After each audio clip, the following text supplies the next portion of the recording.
Next, we're going to learn about cycloalkanes. Cycloalkanes are an alkane, but they're in the shape of a ring, or they're cyclic. So we use the same nomenclature rules for naming them with the certain number of carbons. We had our prefixes, but we add cyclo out in front.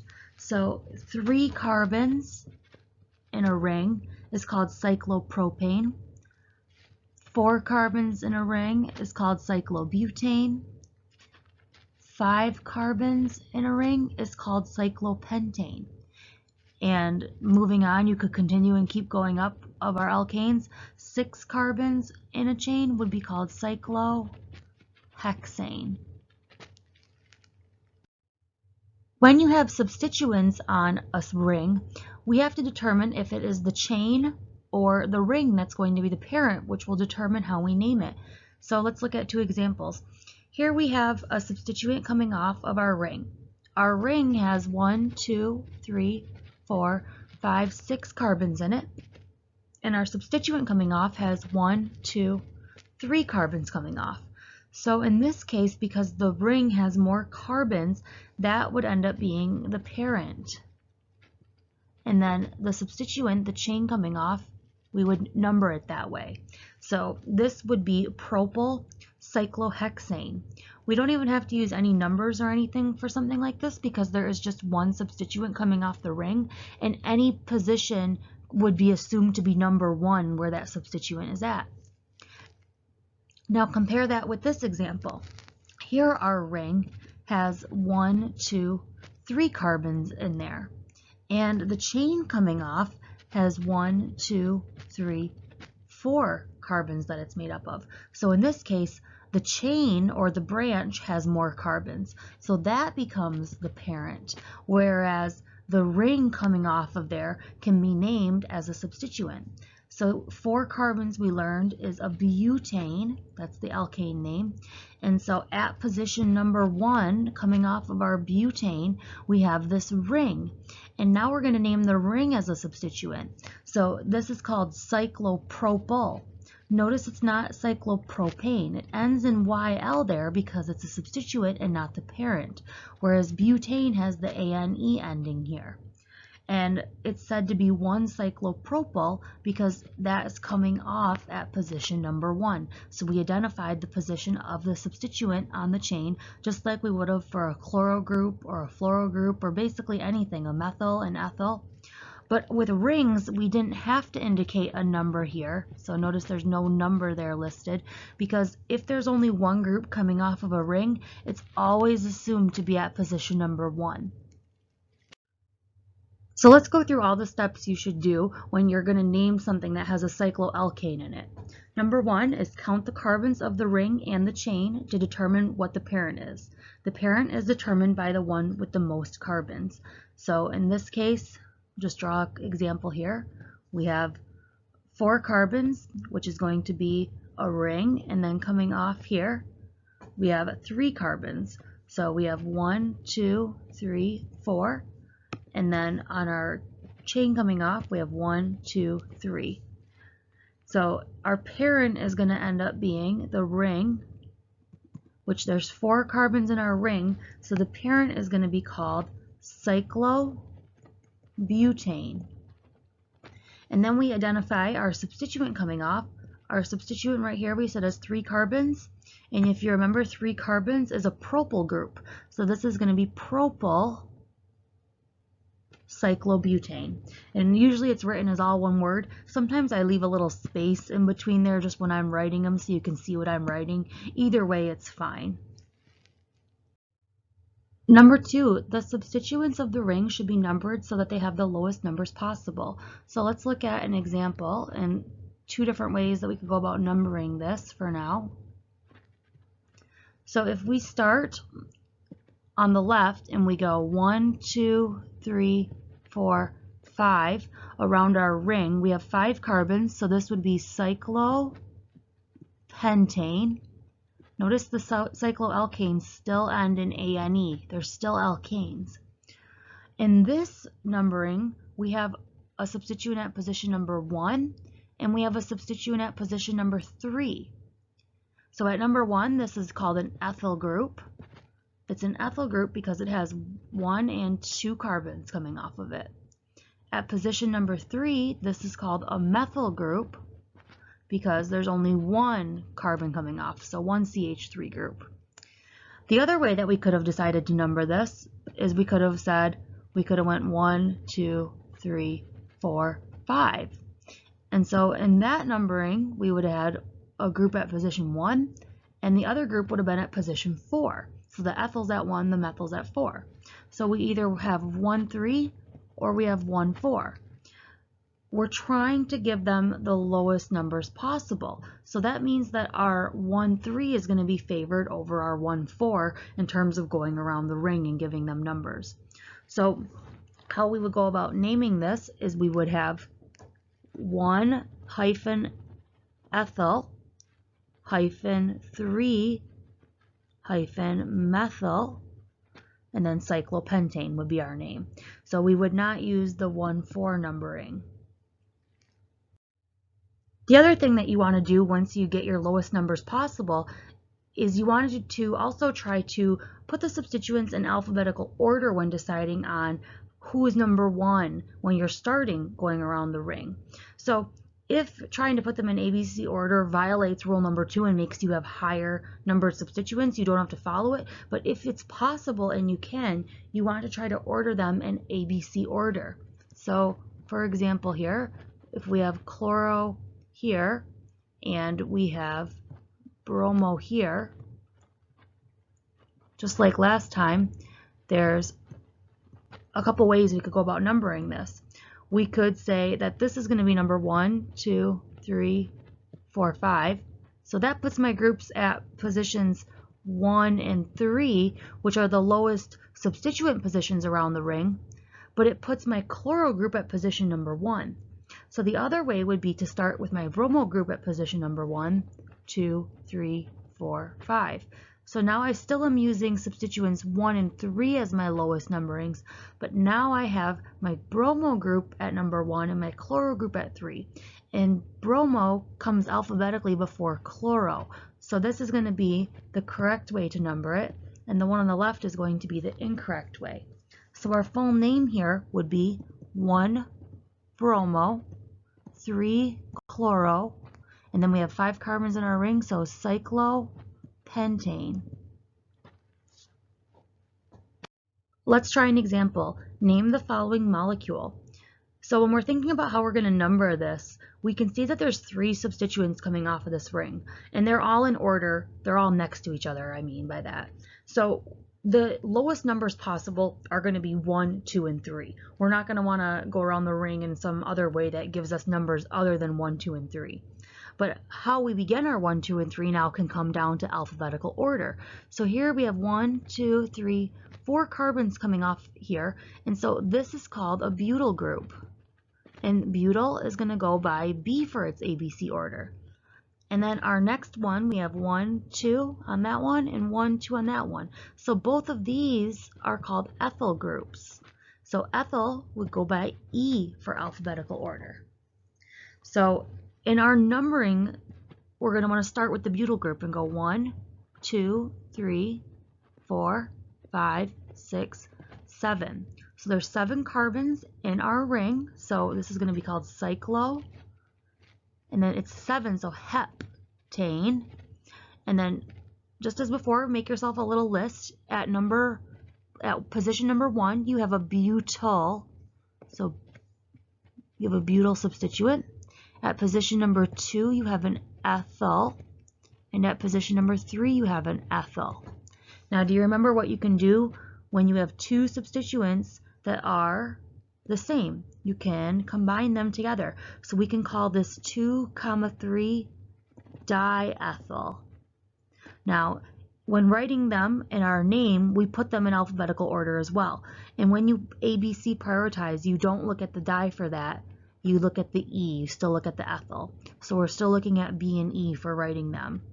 So we're going to have 1 butyl hyphen 2,3 diethyl. And then the name, the parent is cycloheptane.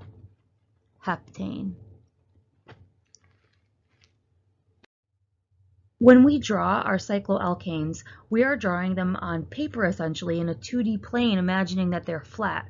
But remember that carbon is sp3 hybridized, it's got a tetrahedral arrangement, and the bond angles around carbon, it likes to spread out to be about 109.5 degrees. With rings, sometimes it can and sometimes it can't. So smaller rings, they have a lot of ring strain, such as this 3-carbon ring and this 4-carbon ring. And the reason that they have a lot of strain is because it's hard for it to try to attain that ideal 109.5 degree bond angles. Whereas 5 and 6-membered rings, those are found in a lot of compounds in nature. They occur all the time, and that's because their bond angles are close to that ideal bond angle for an sp3 hybridized carbon. And you sometimes will see larger cycloalkanes. They don't have any ring strain, but they do not look like these flat 2D conformations that we've been drawing. None of them do. So they really take on these 3D kind of puckered conformations, and we're going to focus on one of the important types that you see all the time. So in order to get closer to that ideal 109.5 degree bond angles, the cycloalkanes kind of twist and turn and conform themselves, or they pucker, and they adopt different 3D shapes to satisfy that tetrahedral geometry. And this allows them to reduce any torsional and steric strain as well, as best as they can essentially. So cyclobutane doesn't really look like a flat square. It really kind of adopts this envelope conformation that you see, where it is able to get closer to its ideal geometry and then reduce any strain as best as it can. And so we'll talk about why some hydrogens are pointed up like you see, and some of them are pointed at an angle. This will become important.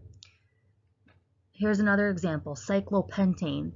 Cyclopentane doesn't really look like this. It kind of adopts this conformation where it's a little bit puckered and twisted and turned.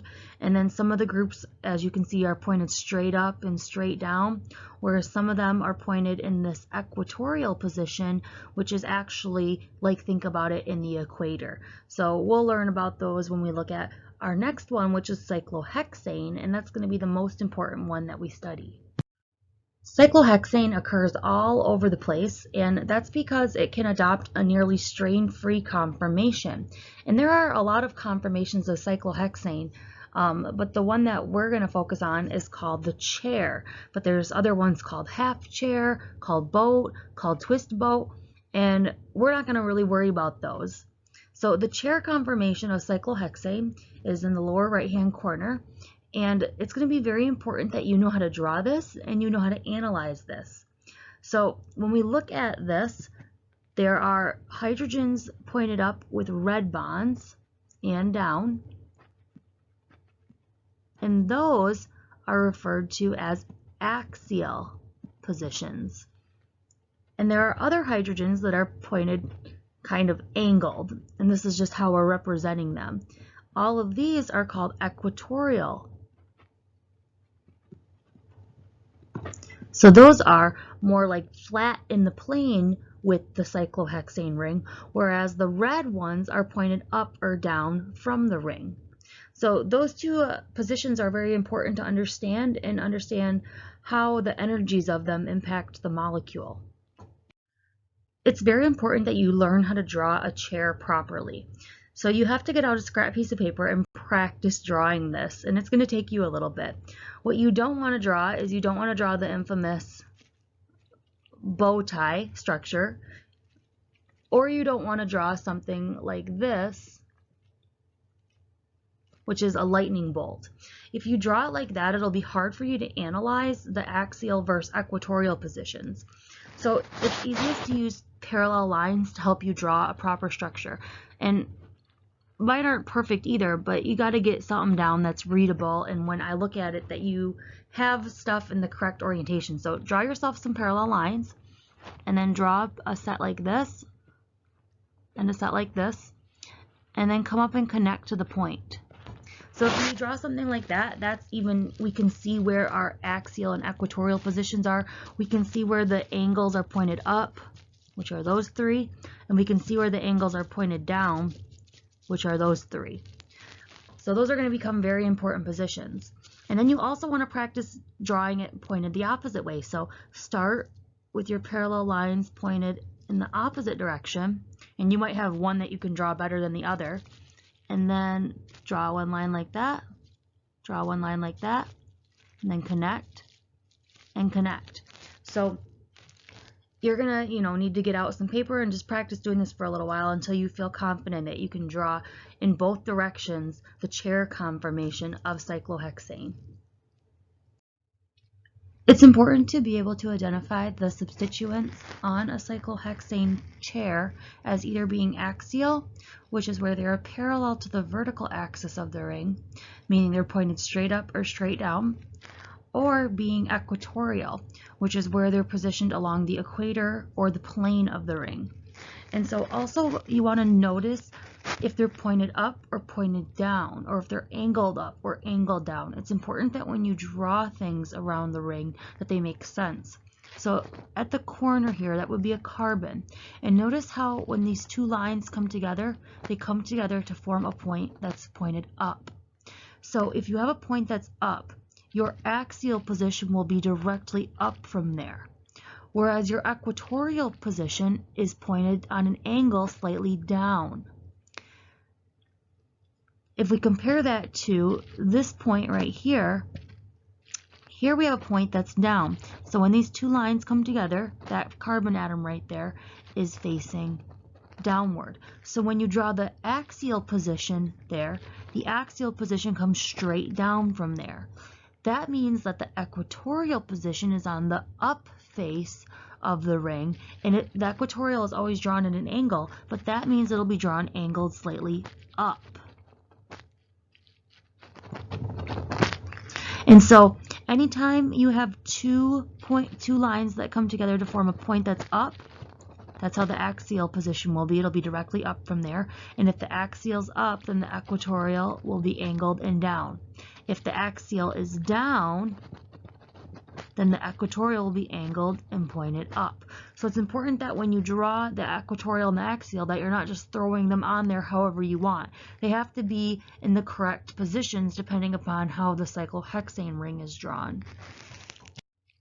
A monosubstituted cyclohexane ring is one that has only a single substituent on it. So there's only one substituent on the ring. We could have two possible chair conformations. We could have the substituent in the axial position, or we could have it in the equatorial position. So what this would be is right here with our X, whatever our substituent is, it would be pointed up, and this would be in the axial position. If it undergoes a ring flip, then that axial position would end up being moved to the equatorial position. So this process of switching axial to equatorial is known as the ring flip. And really all axial locations get switched to equatorial, and all equatorial gets switched back to axial. It's just that at every other carbon location on here, we just have two hydrogens coming off. So really the other thing that would be pointed down right here from our one substituent would be a hydrogen. And so then when it undergoes the ring flip, that hydrogen was equatorial, so then it would be pointed straight down and it would become axial. Notice that the hydrogen was pointed down and the substituent was pointed up. Even after it underwent the ring flip, the substituent is pointed on the up face. It's equatorial, but that is angled up. And the hydrogen, which was down, is still pointed down. So the ring flip did not change what was up to what was down, but it just switched axial with equatorial positioning. So it's important to be able to draw a cyclohexane ring and draw its ring flip conformational change. So it's when we have a rotation of all the single carbon-carbon bonds, and it causes all axial positions and equatorial positions to essentially switch places with one another.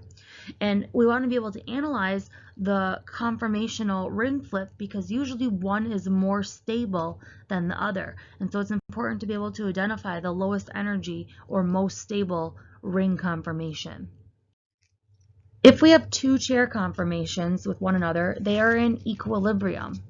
And so one of them is going to be favored, and the favored one will be the lower energy conformation, And remember that lower energy in this class means more stable. So if it's more stable, it's going to want to hang out in that form more often. So let's consider if we have the cycloalkane 1-methyl cyclohexane.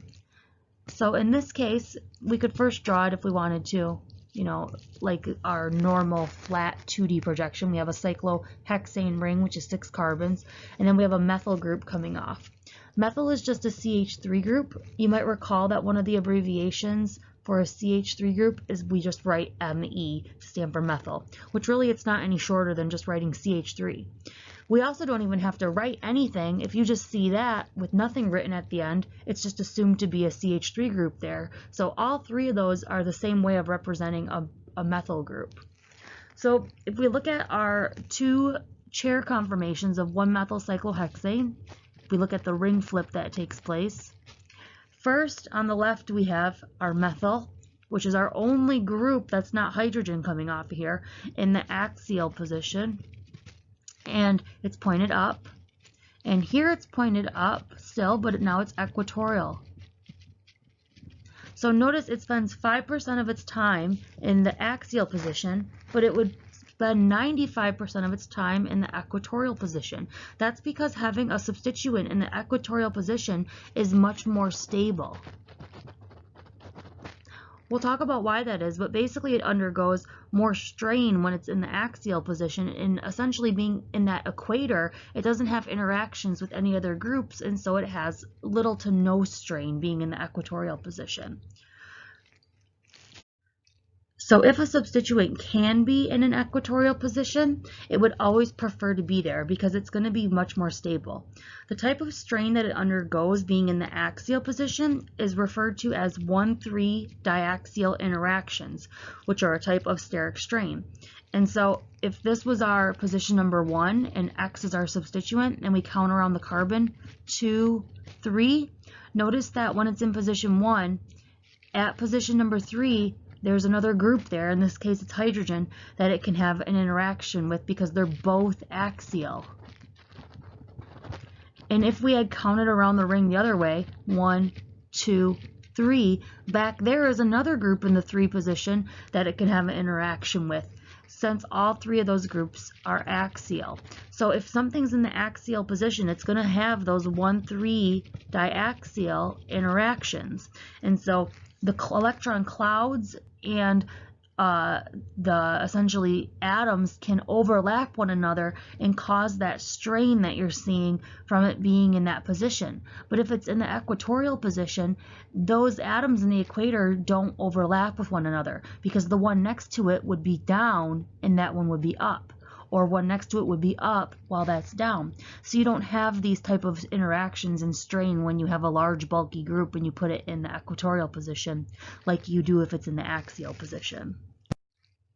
And the larger and bulkier that the group is, the larger the strain it's going to experience. So we really want to prioritize having large bulky groups in the equatorial position. If you have the molecule Tert-Butyl Cyclohexane, you might recall a Tert-Butyl group looks kind of like a trident like that. A common abbreviation is Bu with a superscript T. That represents Tert-Butyl. But you have 3 methyl groups coming off of here. This is a CH3, this is a CH3, and that's a CH3. So this is a large bulky group with a lot of atoms on it.